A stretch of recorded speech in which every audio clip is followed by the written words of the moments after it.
بالله من الشيطان الرجيم. بسم الله الرحمن الرحيم. يا أيها الذين آمنوا اتقوا الله وكونوا مع الصادقين. صدق الله العظيم. اللهم صل على سيدنا ومولانا محمد وبارك وسلم. اللهم صل على سيدنا ومولانا محمد وعلى آل سيدنا ومولانا محمد صلاة دائمة مقبولة تؤدي بها عنا حقه العظيم. اللهم صل على محمد في أفضل كلامنا. اللهم صل على محمد في أوسط كلامنا. اللهم صل على محمد في آخر كلامنا.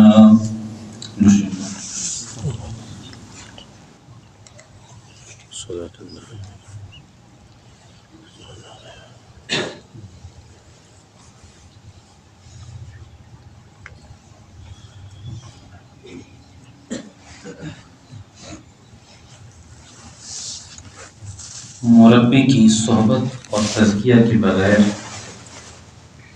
اگر فرد علم کا دریا بھی ہو، مربی کی صحبت اور تزکیہ کے بغیر اگر فرد علم کا دریا بھی ہو تو اس کی تہذیب نفس نہیں ہوتی. یعنی اس کا کردار، اس کا اخلاق اور اس کی زندگی، اگرچہ اس سے پاکیزہ باتیں بھی اس کی زبان سے نکلتی رہتی ہیں، لیکن اس کے عمل میں وہ چیز نہیں ہوتی. علم کا دریا ہونا، علم ہونا، یہ زبان سے چیز تو نکلتی ہے. میری زبان معلومات خوب فراہم کریں گی دنیا میں. میری زبان سے آپ کو اخلاق کے اعلیٰ پیمانے کی گفتگو ملے گی. میری زبان کردار کے اس مقام پر گفتگو کرے گی کہ دنیا اس سے بہت شرف حاصل کر سکتی ہے.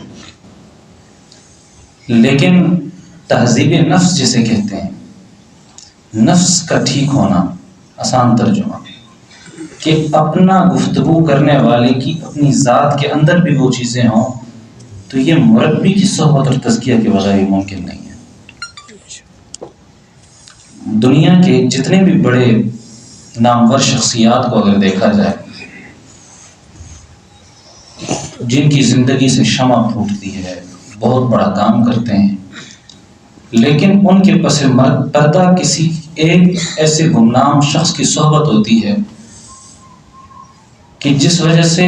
ان کی ہر الٹی سیدھی بات، بے ربط گفتگو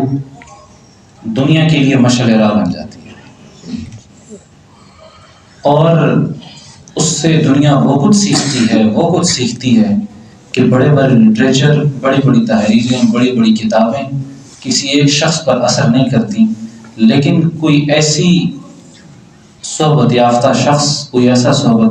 شخص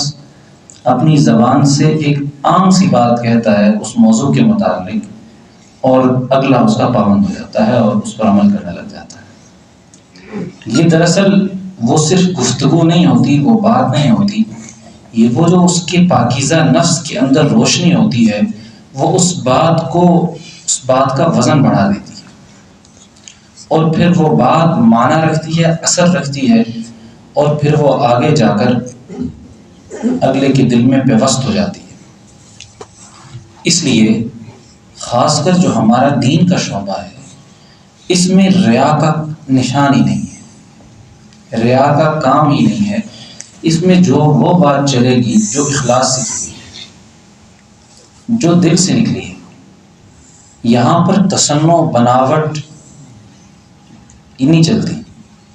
یہاں پر دل سے نکلی بات چلتی. یہ دنیا نہیں ہے کہ یہاں پر آدمی بنا کر باتیں کرے. لگی لپٹی باتیں کرنا یہاں کام نہیں دیتا. یہاں پر وہ بات کام دیتی ہے کہ جس پر عمل ہو یا عمل کی پکی خواہش ہو یا عمل کا ارادہ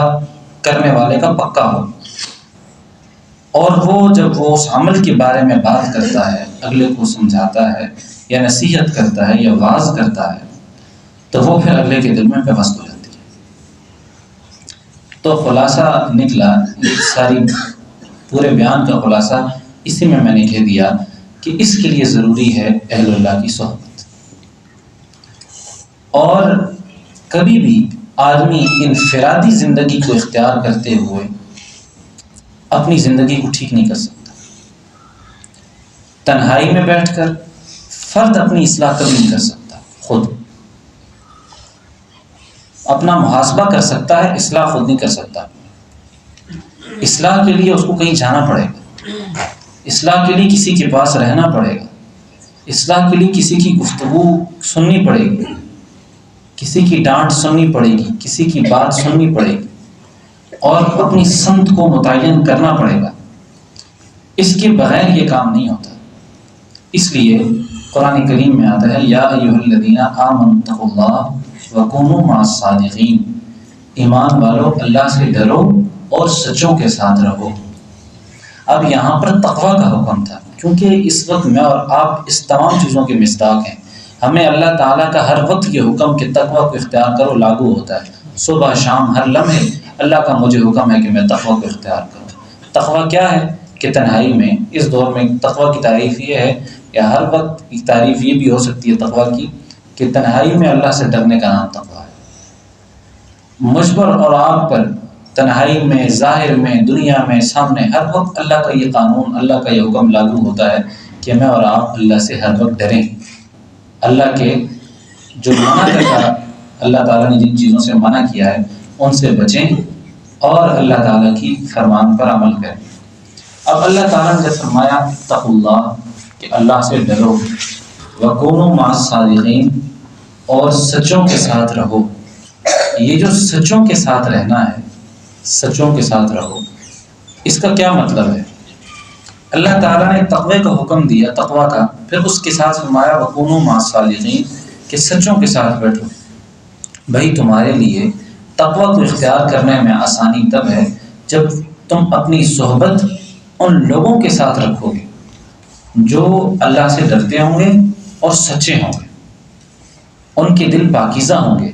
ان کے دل میں دغا نہیں ہوگی، ان کے دل میں جھوٹ نہیں ہوگی۔ اس لیے اس موقع پر ایک اور بات بھی کرتا چلا جاؤں کہ اب ہم مقتدیٰ پیشوا بنتے جا رہے ہیں۔ باہر کی جو دنیا ہے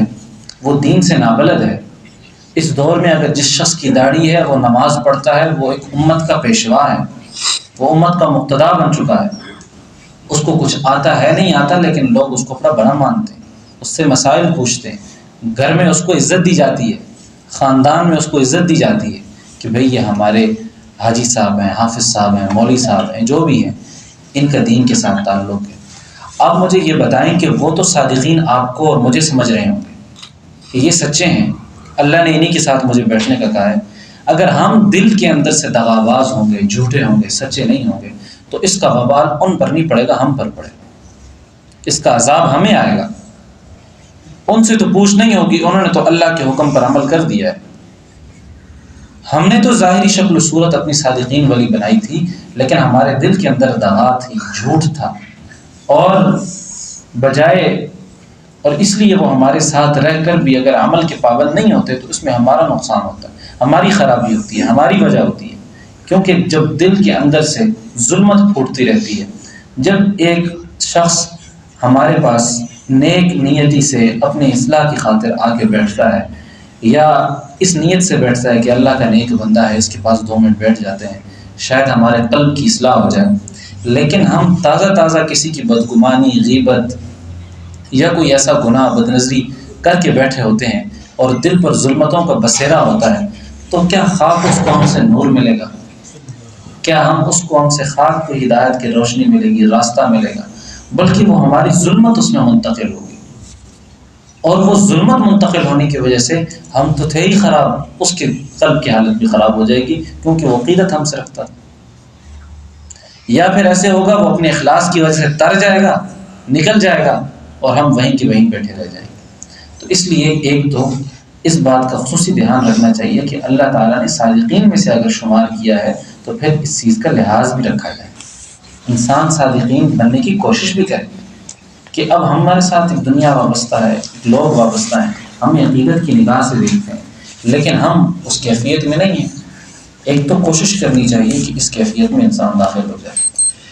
دوسری بات، اپنا جو موضوع چل رہا تھا اسی پر میں آتا ہوں کہ صادقین کے ساتھ بیٹھنا ضروری کیوں ہے۔ قرآن میں آتا ہے ایک جگہ پر سورۃ انعام میں لہو اصحاب یدعونہ الی الہدی ائتنا، کہ کچھ ایسے لوگ تھے جو ان کو ہدایت کی طرف بلاتے تھے کہ ہماری طرف آ جائے۔ اب اسی کی تشریح وہ آیت بھی ہے کہ اب جب سچوں کے ساتھ آپ بیٹھیں گے تو یا تو وہ آپ کو یہ کہیں گے کہ بھئی یار آپ ان کی شرم سے، میں ان کی شرم سے کوئی غلط کام نہیں کروں گا، کوئی گناہ نہیں کروں گا، جتنی دیر ان کی صحبت میں بیٹھا رہوں گا کوشش کروں گا کہ میں کوئی ایسا غلط کام، کوئی ایسی غلط سوچ نہ سوچوں جو خلاف شریعت ہو، اللہ کو ناراض کرنے والی ہو۔ اس کا تو وقتی ایک یہ فائدہ ہوتا ہے۔ دوسرا یہ ہوتا ہے کہ صادقین کے پاس بیٹھنے سے، سچوں کے پاس بیٹھنے سے ان کے دل پر جو انوارات اترتے ہیں وہ ساتھ بیٹھنے والے کے قلب پر نازل ہوتے رہتے ہیں، اور پھر اس انوارات سے اس کا دل روشن ہو جاتا ہے اور ظلمت ختم ہوتی ہے، اور اس کے دل میں عبادات کی طرف میلان بڑھ جاتا ہے، عبادات کا غلبہ بڑھ جاتا ہے اور وہ عبادات کو کرتا ہے۔ اس لیے یہ جو حلقوں کا اہتمام ہوتا ہے ہفتہ وار یا مہینہ وار، جو بھی اس کا نظم ہوتا ہے، وہ اس کو ایک بیٹری چارجنگ کا نام دیا جاتا ہے کہ انسان ایک ہفتے میں ایک مرتبہ کسی کی صحبت میں یا کسی اجتماعی ایسے ماحول میں جائے جہاں پر اللہ کا نام لیا جاتا ہے، لوگ اللہ کے لیے جمع ہوتے ہیں۔ ابھی ہم سب اللہ کے لیے جمع ہیں، اللہ کے لیے، اس کا باقاعدہ اپنا ایک نور ہے۔ ہر شخص جب اللہ تعالیٰ کے لیے گھر سے نکلتا ہے تو اس کے ساتھ ایک نور چلتا ہے، اور وہ جو نور اس کے ساتھ چلتا ہے پھر وہ نور جو ہے جب سب کے نور اکٹھے ہو جاتے ہیں، سب نور، تو رحمتوں کا بسیرا ہو جاتا ہے، اور پھر اس رحمتوں کے بسیرے میں قلب کی بہت بڑی صاف ہو جاتا ہے، قلب کی صفائی ہو جاتی ہے، انسان کا دل پاکیزہ ہو جاتا ہے۔ تو اس لیے اپنی بیٹری چارجنگ کے لیے، اپنے دل کو صاف کرنے کے لیے کسی اجتماعی دینی ماحول کو اختیار کرنا چاہیے۔ جو جماعت کی نماز کا حکم تاکیداً حدیث شریف میں آیا ہے، آپ علیہ السلام نے دیا ہے، اس کی ایک وجہ یہ بھی ہے کہ نماز کا جو اجتماعی ماحول ہے اس میں پھر اگلی نماز پڑھنے کو دل کرتا ہے۔ ایک اجتماعی ماحول میں جب جماعت سے آدمی نماز پڑھتا ہے تو جب سب اکٹھے نماز پڑھ رہے ہوں گے، اللہ کو یاد کر رہے ہوں گے، اب سب کی نماز پڑھنے سے ایک سب پر اللہ تعالیٰ کی خاص رحمت کا نزول ہوتا ہے، اور پھر وہ ایک اجتماعی ماحول کی برکت آ جاتی ہے، اور اس برکت سے جو ہے ہر آدمی کا دل اللہ تعالیٰ کی جو عبادات ہیں، اللہ تعالیٰ کی عبادتیں ہیں، ان کی طرف آدمی کا میلان بڑھتا چلا جاتا ہے۔ تو اس لیے اجتماعی ماحول اختیار کرنا اور اللہ والوں کی صحبت میں بیٹھنا یہ انتہائی ضروری ہے۔ اب اس دور میں، بلکہ آپ علیہ السلام کے بعد صحابہ و تابعین کے دور سے، آپ علیہ السلام کی صحبت میں صحابہ بیٹھے، صحابہ نے آپ علیہ السلام کے دل سے جو صحبت کا عمل پایا، اس صحبت کی جو ایک نورانیت تھی، کیفیت تھی، وہ پائی۔ اب وہ صحبت کا عمل آگے منتقل ہوتا ہے۔ وہ منتقل یوں ہوتا ہے کہ اب ایک صحابی ہیں، ایک آپ علیہ السلام کی صحبت میں وہ بیٹھے، اب اس صحبت سے ان کے دل میں انوارات منتقل ہوئے، پھر وہ آگے گئے تو تابعین، پھر تبع تابعین، یعنی ایک عرصہ چلا۔ اب اس لیے فضیلت ہے تابعین کی، پھر تبع تابعین کی، اس کی وجہ یہی ہے کہ وہ ایک نور منتقل ہوتا گیا آگے، ایک فیض چلتا رہا، اور اس فیض کی برکت سے آگے لوگوں کا کام ہوتا رہا۔ اب وہ سلسلہ، وہ نور کی کڑی اس وقت سے چلی آ رہی ہے، اور صحابہ نے آپ علیہ السلام کے ہاتھ میں ہاتھ دیا، پھر تبع تابعین نے صحابہ کے ہاتھوں میں ہاتھ دیے، پھر تبع تابعین نے تابعین کے ہاتھ میں ہاتھ دیے، پھر یوں ہی اسلاف کا، بزرگوں کا سلسلہ چلتا آ رہا ہے کہ یوں بیعت کا طریقہ ہے۔ اس میں بڑی نورانیت ہے، اس میں بڑا نور ہے، اور بیعت کی ضرورت اور اہمیت اس سے آدمی کو معلوم ہوتی ہے کہ جب آدمی کسی کے ہاتھ میں ہاتھ دیتا ہے تو وہ اس کڑی کے ساتھ جڑ جاتا ہے جو آپ صلی اللہ علیہ وسلم تک پہنچتی ہے، اور وہ جب کسی شخص کا ہاتھ کسی کے ہاتھ میں جاتا ہے، اور وہ ایک فیض کا جو سلسلہ ہوتا ہے، ایک نور کا جو سلسلہ ہوتا ہے، وہ قائم ہوتا ہے، وہ آگے متواتر چلا آ رہا ہوتا ہے، اور پھر ہمارے استاد فرمایا کرتے تھے ایک بڑی عجیب بات کہ لوگ کہتے ہیں کہ یہ جو احادیث ہیں، احادیث ہم تک احادیث پہنچی ہیں، احادیث پر عمل کرتے ہیں، منکر حدیث جو انکار کرتے ہیں حدیث کا، ان کو کہا کرتے تھے بھائی ہم تک حدیث پہنچی ہیں، بھائی تم کہتے ہو جی سند کی کوئی حیثیت نہیں ہے، ہم کہتے ہیں کہ مجھ تک جو حدیث پہنچی ہے یہ زیادہ پر نور ہے۔ وجہ یہ ہے کہ یہ آپ علیہ السلام کی زبان مبارک سے نکلی، آپ کے سینے میں اللہ تعالیٰ کی طرف سے منتقل کی گئی، آپ کی زبان مبارک سے نکلی، صحابی کے سینے میں گئی، پھر وہاں سے نکلی، اب اس وقت سے لے کر آج تک سینکڑوں بزرگوں کے انوارات بھی اس حدیث کے ساتھ منسلک ہو گئے۔ اب جب ایک حدیث اتنی پر نور ہو گئی کہ اس میں آپ علیہ السلام کے بعد اتنے سارے بزرگوں کے بھی جو دلوں پر انوارات تھے اور ان کے دلوں میں جو اللہ تعالیٰ کی رحمت تھی وہ بھی شامل ہو گئی، تو یہ تو حدیث اور زیادہ برکت والی ہو گئی، اور زیادہ برکت والی ہو گئی۔ تو یہ جو سلسلہ چل رہا ہے، یہ اللہ کا جو نام ہے یہ متواتر چلا آ رہا ہے اور اس میں مزید قوت پیدا ہوتی جا رہی ہے۔ اور اس لیے اس دور میں اگر کئی اہل اللہ یا اللہ والوں کے پاس بیٹھنے والے کسی کے دل پر کوئی ضرب لگاتے ہیں، اس ضرب لگنے کی وجہ سے اگلے کے دل، سالک کے دل پلٹ جاتا ہے۔ اس کی وجہ شیخ کی ضرب ہوتی ہے، لیکن شیخ کی ضرب سے زیادہ شیخ کی اس ضرب میں جو نسبت ہے وہ قوی ہوتی ہے، کیونکہ وہ واسطہ دیتا ہے رسول اللہ صلی اللہ علیہ وسلم کا، وہ اللہ سے ہی سلسلہ چلا آ رہا ہے، اللہ تعالیٰ کی طرف سے عطا کرتا ہے۔ تو جب نسبت قوی ہوتی ہے، اب ہم اپنی نسبت کو اگر دیکھیں، ہم اپنے بڑوں کو اگر دیکھیں، تو ایسے ایسے لوگ آتے ہیں کہ جو دنیا میں اپنے وقت کے بادشاہ رہے، اپنے وقت کے بڑے کامل رہے، اور انہوں نے اللہ کو راضی کرنے کے لیے اپنی جان مال لگا دیا تھا۔ تو جب ان کا نور بھی اس میں منتقل ہوتا ہے، اس بیت کے سلسلے میں، اس روحانی سلسلے میں،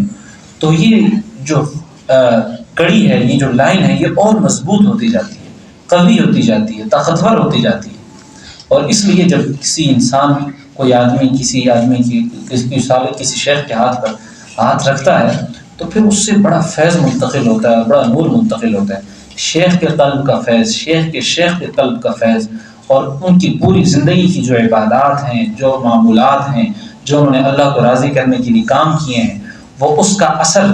اور جتنے بھی آپ علیہ السلام تک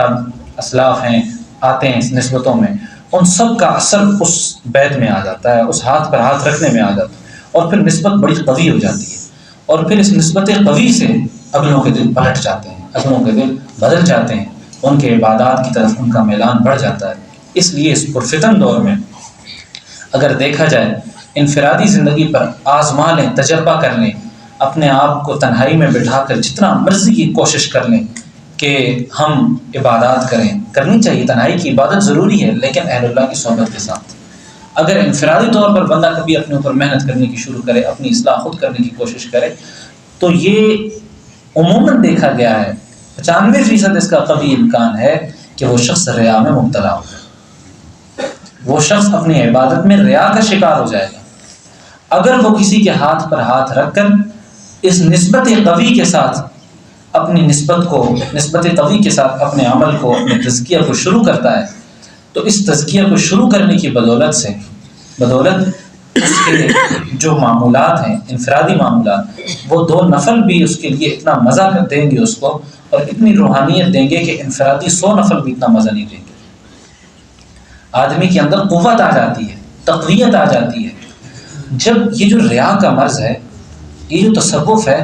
یہ جو اہم اور مین چیز نکالتا ہے آدمی کے دل سے، سب سے بنیادی چیز جو انسان کے دل سے نکلتی ہے، وہ عجب اور ریا ہے۔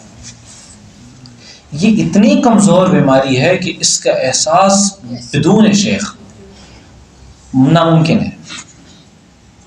اور اس بیماری کا ادراک کسی پیر کے بغیر، بیعت ہوئے بغیر شاید بہت مشکل ہے۔ بعض اوقات بیعت کے بھی کافی عرصے بعد یہ چیز سمجھ آتی ہے۔ یہ بہت کمزور پہلو ہے۔ آدمی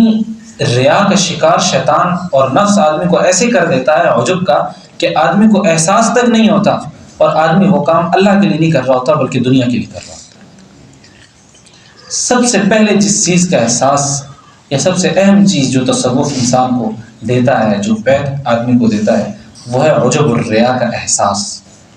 کہ آدمی کو یہ معلوم ہو جاتا ہے کہ میں یہ کام کس کے لیے کر رہا ہوں۔ ہمارے حضرت مولانا پیر عبدالحی صاحب رحمہ اللہ فرمایا کرتے تھے کہ ہم نے اسٹیجوں پر گرجتے عاجز دیکھے اور جلسوں میں کونوں خدروں میں بیٹھے متکبر دیکھے۔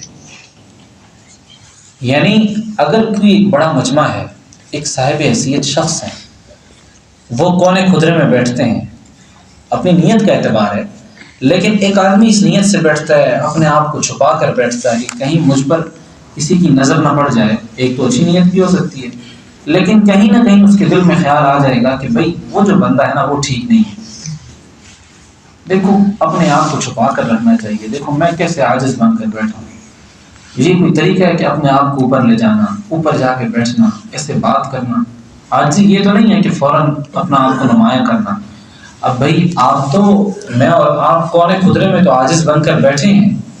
لیکن وہ جو سٹیج پر بیٹھا ہے وہ اپنے دل میں اللہ سے ڈر رہا ہے، اللہ کا خوف رکھ رہا ہے، اور اللہ سے یہ مانگ رہا ہے، یا اللہ آپ نے مجھے یہاں بٹھایا، میں تو اس قابل نہیں تھا، اب مجھے اس کی اہلیت بھی دے دے۔ اور ایک کونے خدرے میں عاجز بن کر بیٹھا ہے، لیکن اللہ سے کہہ رہا ہے، لیکن وہ بجائے اللہ سے شکر کرنے کے اس شخص کے بارے میں بدگمانی کر رہا ہے جو بیان کر رہا ہے، جو سٹیج پہ بیٹھا ہے، جو مرکز میں بیٹھا ہے، اس کی بدگمانی کر رہا ہے اور اپنے آپ کو بڑا سمجھ رہا ہے۔ اب یہ تو اس سے بڑا گناہ ہوا۔ یہ ہے تکبر، یہ ہے عجب، یہ ہے ریا، جس کا احساس بہت کم ہوتا ہے، اور جس کا احساس اگر ہوتا ہے تو تصوف میں آنے کے بعد ہوتا ہے، اور اس بیعت کے بعد ہوتا ہے کہ جو عاجزی نام ہے،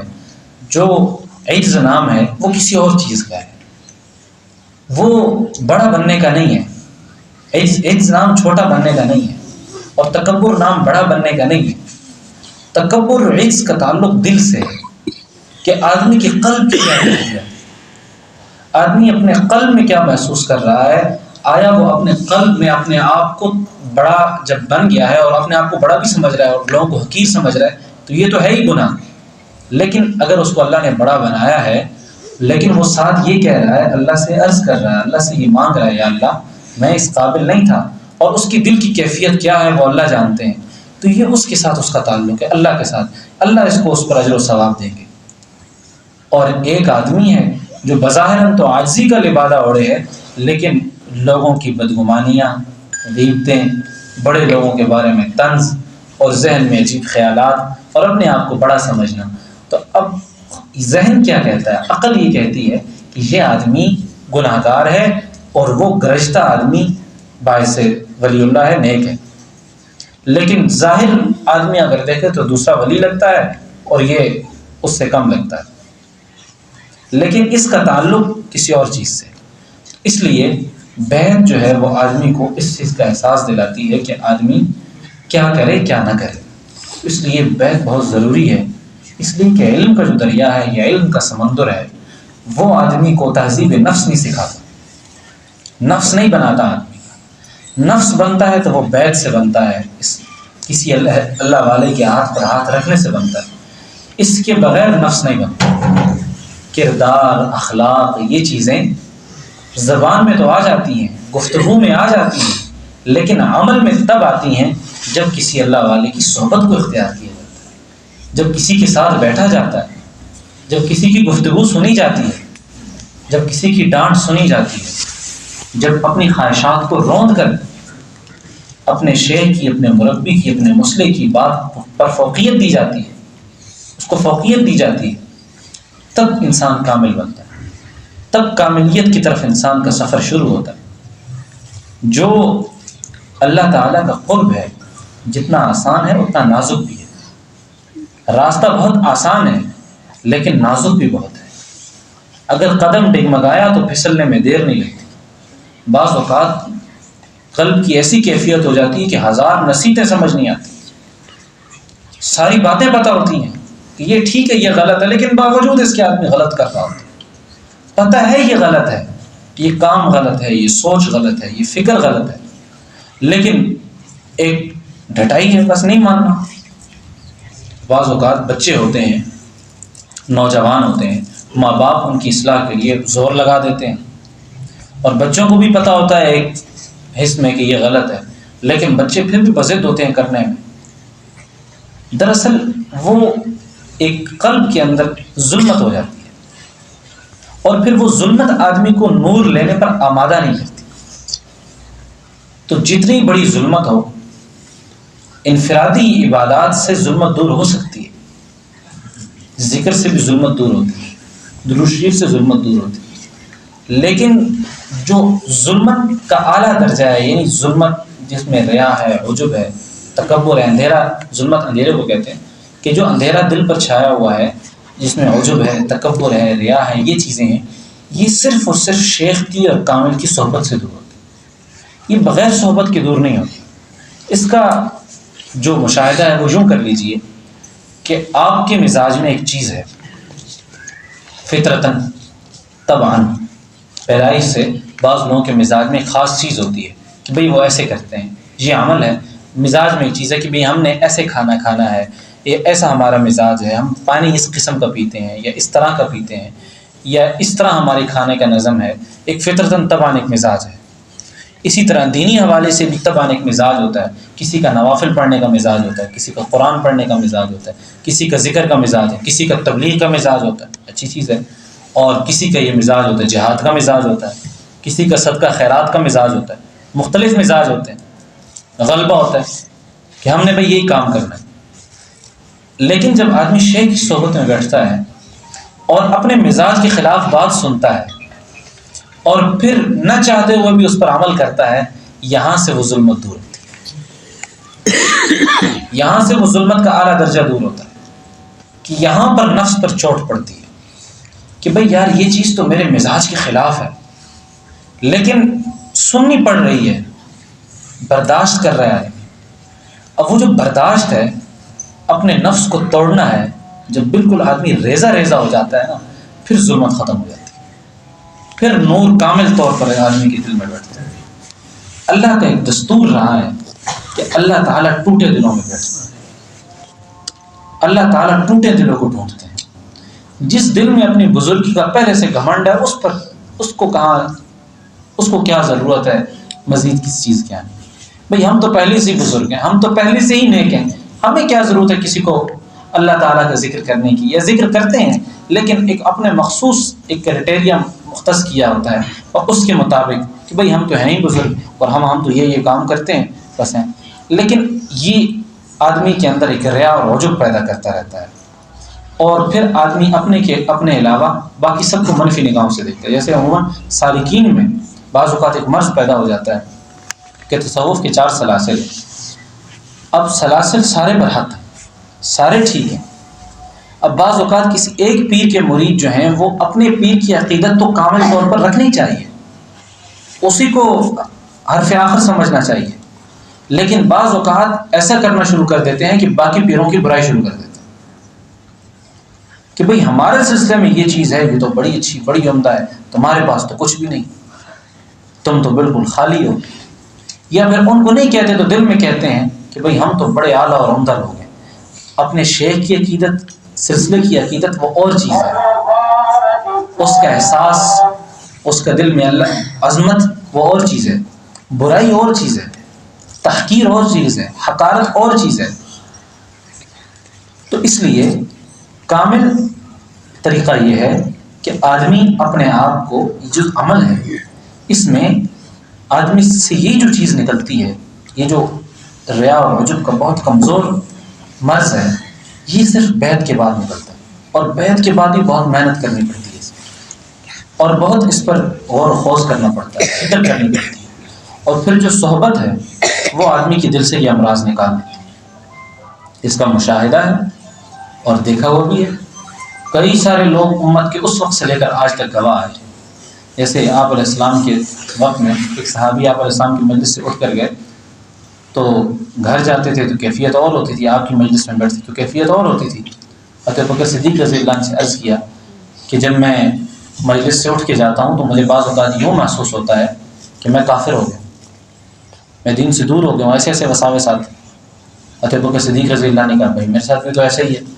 کہا چلو آپ علیہ السلام کے پاس عرض کرتے ہیں۔ تو آپ علیہ السلام کے پاس گئے تو آپ علیہ السلام کے جواب کا مفہوم یہی تھا کہ بھئی تم اس وقت میری صحبت میں ہوتے، وہ اثر ہوتا ہے، اس اثر کی وجہ سے تمہارے دلوں میں اچھے وساوس، اچھے خیالات، نیک خیالات آتے ہیں،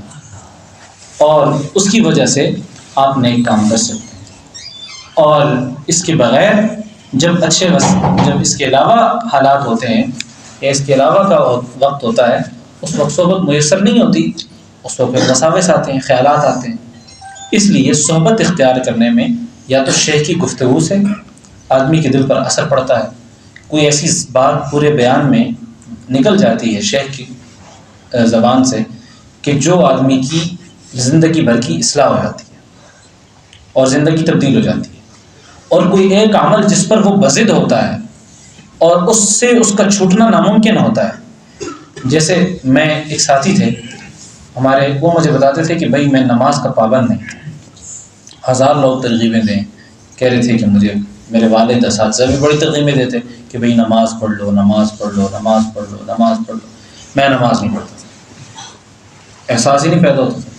مسائل پڑھے کہ نماز نہ پڑھنے والا، جان بوجھ کر چھوڑنے والا کافر ہو جاتا ہے، لیکن اثر ہی نہ ہو کسی بات کا۔ کہتے ہیں ایک دفعہ ایک جنازے میں تھا، تو ہمارے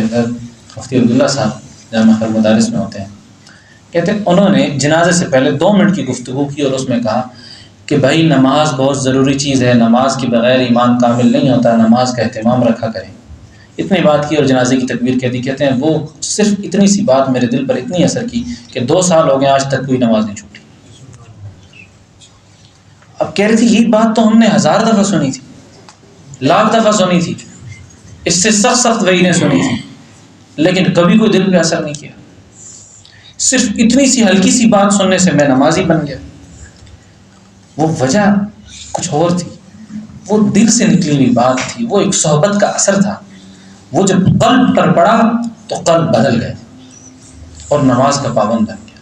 اسی طرح بہت ساری مختلف چیزیں ہوتی ہیں آدمی کے، ہر آدمی کو اپنی تنہائی پتہ ہوتی ہے، ہر آدمی اپنے آپ کو خوب جانتا ہے۔ سب سے اچھا ڈاکٹر انسان اپنا خود ہے۔ آدمی کو پتہ ہے میرے اندر کیا بیماری ہے۔ جسمانی بیماری کا بھی آدمی خوب اپنا ڈاکٹر ہے کہ مجھے کیا بیماری ہے اور اس کا کیا علاج ہے، غذا میں کیا کھاتا ہوں، کون سی مجھے موافق ہے، کون سی نہیں، یہ بھی آدمی اس کا بھی ڈاکٹر ہے۔ اور روحانی کا بھی بندہ اپنا ڈاکٹر یہ ہے کہ میری بیماری کون سی ہے، جاتا ہے علاج کے لیے، لیکن بیماری کا ڈاکٹر وہ خود ہے کہ مجھے کون سی بیماری ہے، میں تنہائی میں کون سے میرے ایسے کام ہیں جو اللہ تعالیٰ جس سے ناراض ہوتے ہیں، یا مجمع میں میرا غصہ ہے، میرا اخلاق ہے، بہت ساری چیزیں ہیں۔ آدمی اپنا ڈاکٹر خود ہے۔ اب جب آدمی اپنی بیماریوں کو سامنے رکھ کر بیٹھا ہوتا ہے تو بعض اوقات صحبت سے ایسی بات زبان سے نکل جاتی ہے یا کوئی ایسی توجہ کا اثر پڑتا ہے کہ وہ مرض دور ہو جاتا ہے، وہ بیماری ختم ہو جاتی ہے، اس کا سرے سے اثر ہی ختم ہو جاتا ہے، اور آدمی جو ہے وہ پاکیزہ دل ہو جاتا ہے، آدمی کا دل بالکل ستھرا ہو جاتا ہے، سنہرا ہو جاتا ہے۔ اس لیے اس دور میں ضروری ہے کہ شیخ کے ہاتھ میں ہاتھ دینا چاہیے۔ یہ اس دور میں ایک فری پیکیج ہے